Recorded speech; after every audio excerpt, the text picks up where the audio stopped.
अस्सलाम वालेकुम बच्चों, जैसा कि आप जानते हैं कि हमने क्लास जमात 7वीं का उर्दू पढ़ा, कल नज़म पढ़ी, इसके पार्ट 2 हमने पढ़े। आज इसी का हिस्सा सोम है, तीसरा पार्ट पढ़ेंगे। ये नज़म है परिंदे की फरियाद। तो इसके कुछ अशार इनकी तशरीह करेंगे आज, और इसी के साथ आपको मैं सवालात इसके भी लिखाऊंगी और मुश्किल अल्फाज मायने भी लिखे हैं। तो परिंदा क्या कहता है? परिंदा कहता है वो अपने पिंजरे में बंद है, वो अपने घर के लिए तरस रहा है, कफस में है। वो कहता है मुझे आज़ाद कर दो ओ कैद करने वाले, मैं कैदी हूँ, मुझे छोड़ दो जिसने मुझे बंद रखा है। मैं अपने साथियों की आवाज़ सुनने को आरजू करता हूँ। सदाएं हो गया आवाज़ें सुनने को। परिंदे को गुजरा हुआ ज़माना, उसको अपना घोंसला, साथी, फूलों से भरे बाग और आज़ादी याद आ रही है। तो ये तड़प रहा है पिंजरे के कफस के अंदर। ये इसका हाल है। जब से चमन छुटा है ये हाल हो गया है, जब से चमन छुटा है ये हाल हो गया है। दिल गम को खा रहा है, गम दिल को खा रहा है। वो कहता है कि जब से मुझे अपने बाग साथियों से जुदा हुआ हूँ, मैं कफस में बंद हूँ पिंजरे में, तब से मैं इतना गमगीन हूँ कि दिल गम को खा रहा है, गम दिल को खा रहा है। गाना इसे समझकर खुश हो न सुनने वालों, दुखते हुए दिलों की फरियाद ये सदा है।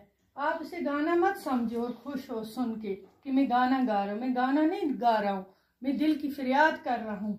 मेरा दिल दुखी है, दुखते हुए दिलों की फरियाद ये सदा है। ये मेरी आवाज़ है, सदाएं, मैं उनके लिए तड़प रहा हूँ। मुझे आज़ाद करो, आज़ाद कर दे मुझको ओ कैद करने वाले, आज़ाद कर दे मुझको ओ कैद करने वाले। मैं बेजुबां हूँ कैदी, तू छोड़ कर दबा ले। देखो क्या, आज़ाद कर दे ओ कैद करने, जिसने मुझे कैद किया है मुझे आज़ाद कर दो। मैं बेजुबां हूँ, जानवर बेजुबां होता है, मैं कैदी हूँ, मुझे छोड़ कर दबा ले मेरी, मैं दुआएं करूँगा। कितना गुनाह है परिंदे को पिंजरे में बंद करना लाकर। हम खुश होते हैं, उसकी आवाज़ें सुनते हैं, ऐसे देखते हैं, मगर उसका दिल भी। इसीलिए हुजूर पाक सल्लल्लाहु अलैहि वसल्लम ने फरमाया है कि जानदार चीज़ों को मत सताओ, ऐसे बंद मत करो, इससे बहुत मना किया है। तो हमें चाहिए कि ऐसा काम न करें। तो ये आप इसको ज़ुबानी याद करना, इस नज़म को। इसके कुछ अल्फाज मायने भी हैं, जैसे कुछ है मुश्किल मुश्किल, बीच में कुछ किस्मत को रोना, ये इसी में आया है। बदकिस्मती पर रोना, ये आप लिख लेना कापी पे। दुखते हुए दिल, दुखे हुए दिल, ये भी आया इसमें।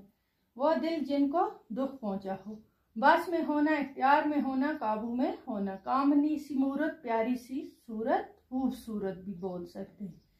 छुटा चमन, छुटा दूर होना, छुट गया दूर होना उससे, घर से वो दूर, जैसे इस शहर में आया था। जब से चमन छुटा है ये हाल हो गया है, दिल गम को खा रहा है, गम दिल को खा रहा है। तो बच्चों, आज हमने ये कंप्लीट किया ये लेसन। इसके सवाल जवाब है वो अगले में मैं आपको लिखाऊंगी और उसी में करूंगी। तब तक के लिए अल्लाह हाफ़िज़।